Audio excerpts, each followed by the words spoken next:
Hello everyone, welcome back to the channel Red Alert Global. Please subscribe and like my videos. Today we are diving into one of the most shocking and talked about events that has shaken the global stage. Ukrainian drones hitting Moscow's expensive $1.2 billion city towers. This strike was not just an attack on steel and glass, but a direct hit at the symbol of Russia's modern economic power and prestige. The Moscow International Business Center, also known as Moscow City, has long stood as a proud representation of Russia's progress, wealth, and ambition. Yet in the dark hours of night, it was turned into a battlefield when Ukrainian drones managed to penetrate Moscow's defenses and slam into its towers. This act left the world stunned, Russia in disbelief, and experts analyzing how a multi-billion-dollar complex could become so vulnerable. When we begin with the exterior, it is important to understand the grandeur of Moscow's city towers. Rising high above the skyline, these skyscrapers are some of the tallest in Europe.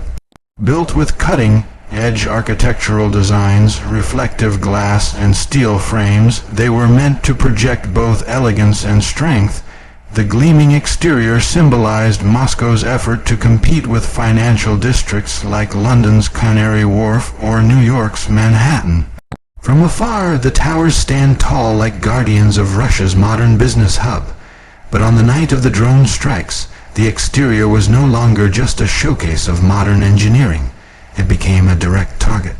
The drones made impact on the outer walls, shattering glass, denting steel, and sending debris flying down the streets below. What was once a symbol of power was transformed into an image of vulnerability, reminding the world that even the strongest structures are not invincible against evolving warfare technology. The flames and smoke that erupted from the shattered facades highlighted the seriousness of the attack. Suddenly, the polished glass and architectural pride became cracked symbols of a state under siege. Now, if we move into the interior, this is where the true magnitude of the damage reveals itself. Inside the Moscow City towers lies a world of luxury, wealth, and high-end functionality. These buildings are home to multinational companies, government offices, banks, restaurants, and lavish apartments. Walking into the interior before the strikes was like entering a future city. Marble floors, towering glass atriums, golden elevators, high-tech security, and offices filled with some of Russia's wealthiest elites.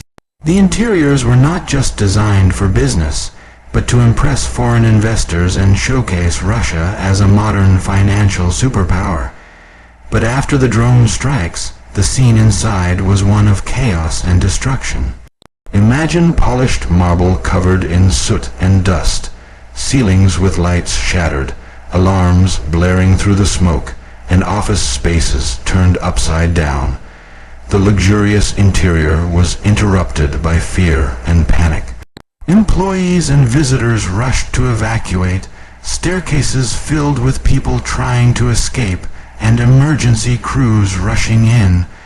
The interior damage exposed how even billion-dollar projects are not immune to war.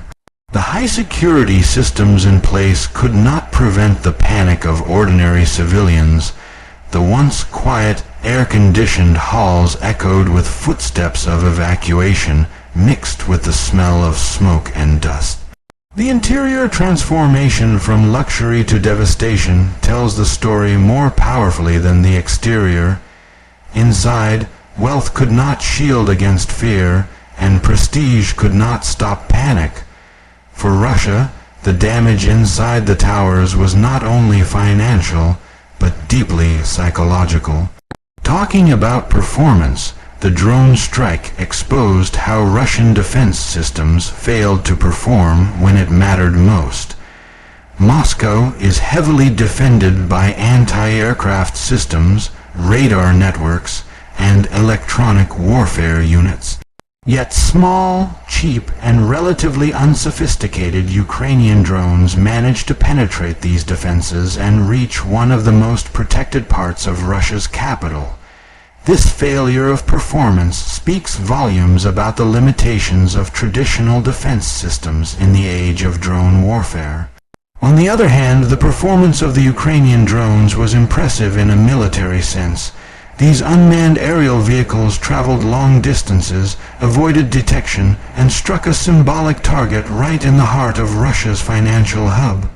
Their performance proved that precision strikes can now be carried out not only on battlefields, but deep inside enemy territory. In terms of propaganda and psychological impact, the drones overperformed beyond expectation.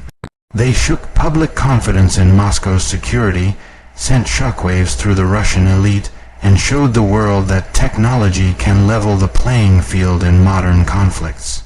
Looking at safety features, the Moscow city towers were built with advanced fireproofing materials, sprinklers, alarm systems, and reinforced designs to withstand accidents or natural disasters. Yet, safety features designed for accidents are not always capable of handling direct military strikes.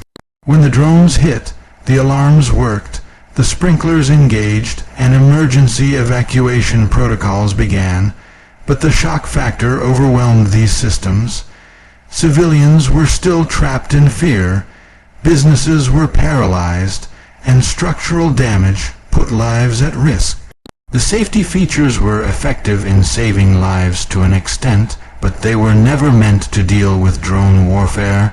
This shows how modern architecture may need to rethink safety not just in terms of natural disasters, but military-grade threats in an unpredictable world. The unique selling points of this incident are not about luxury or design, but about what it represents. For Ukraine, the unique selling point of the drone strike is its demonstration of resilience and innovation. With far fewer resources compared to Russia, Ukraine has turned to drones as cost-effective yet powerful weapons. This strike symbolized Ukraine's ability to take the fight to Russia's own capital, striking not just military facilities, but symbols of wealth and pride. For Russia, ironically, the unique selling point of the city towers before the strike was that they represented power, modernity, and economic progress. But after the strike, that very selling point flipped on its head. The towers now represent vulnerability, shock, and exposure. The unique angle of this story is that architecture designed to showcase wealth became the very stage upon which modern asymmetric warfare was demonstrated. When we think of price, the Moscow city towers carry immense value. The entire Moscow city complex is worth around $2 billion, with individual skyscrapers costing hundreds of millions each. The financial damage caused by the drone strikes goes beyond shattered glass or burned walls.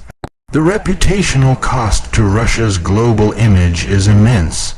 Investors, foreign companies, and even Russian elites now question the safety of doing business in Moscow. Insurance costs will skyrocket, tenants may leave, and long-term economic damage could outweigh the physical cost of repairs.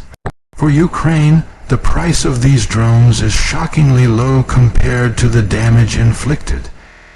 Each drone costs only a fraction of what Russia spends on its defenses, and yet they were able to damage billion-dollar assets. This contrast highlights how modern warfare has changed the balance between cost and impact. In conclusion, the drone strike on Moscow's $1.2 billion city towers was not just a physical attack on skyscrapers. It was an attack on symbols, psychology, and prestige. From the glittering exterior reduced to flames, to the luxurious interior thrown into chaos, from the failed performance of defenses to the surprising effectiveness of drones, from safety features tested beyond their design to unique selling points flipped into weaknesses, and from billion-dollar price tags to the cheapness of the weapon used, this incident tells a story far larger than its immediate impact. It demonstrates that in the 21st century, no fortress is safe, no symbol is invincible, and no wealth can shield against the realities of modern warfare. Russia may rebuild the towers, repair the glass, and polish the marble, but the memory of this strike will not be erased easily. Ukraine has proven that even with limited resources, innovation can reach the heart of power. The world watches as warfare evolves, and as buildings meant to house progress become unwilling participants in the theater of conflict.